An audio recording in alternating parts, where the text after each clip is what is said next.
Perfect চিতই পিঠা তৈরি করতে হলে আপনাকে চালটাকে ভিজিয়ে নিতে হবে। আমি তো এভাবে তৈরি করি।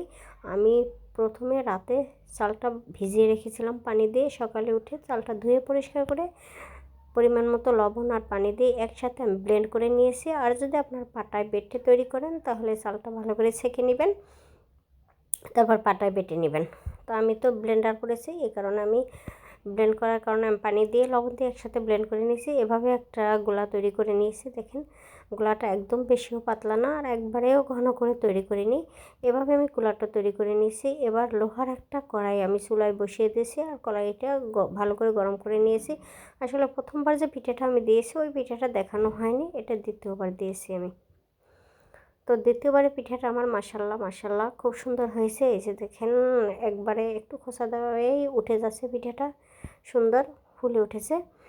এভাবে আমি পিঠাটা তৈরি করে নিয়েছি। এবার আপনারা যে যা দিয়ে খান, এটা মাংস দিয়েও খেতে পারেন, ভর্তা দিয়েও খেতে পারেন, অথবা আপনারা যদি শিরায় ভিজিয়ে খান তাও খেতে পারেন। তো আমি এভাবে পারফেক্ট চিতই পিঠা তৈরি করি। তো আমার ভিডিওটা যদি আপনাদের ভালো লাগে অবশ্যই লাইক কমেন্ট শেয়ার করতে ভুলবেন না। Thank you for watching.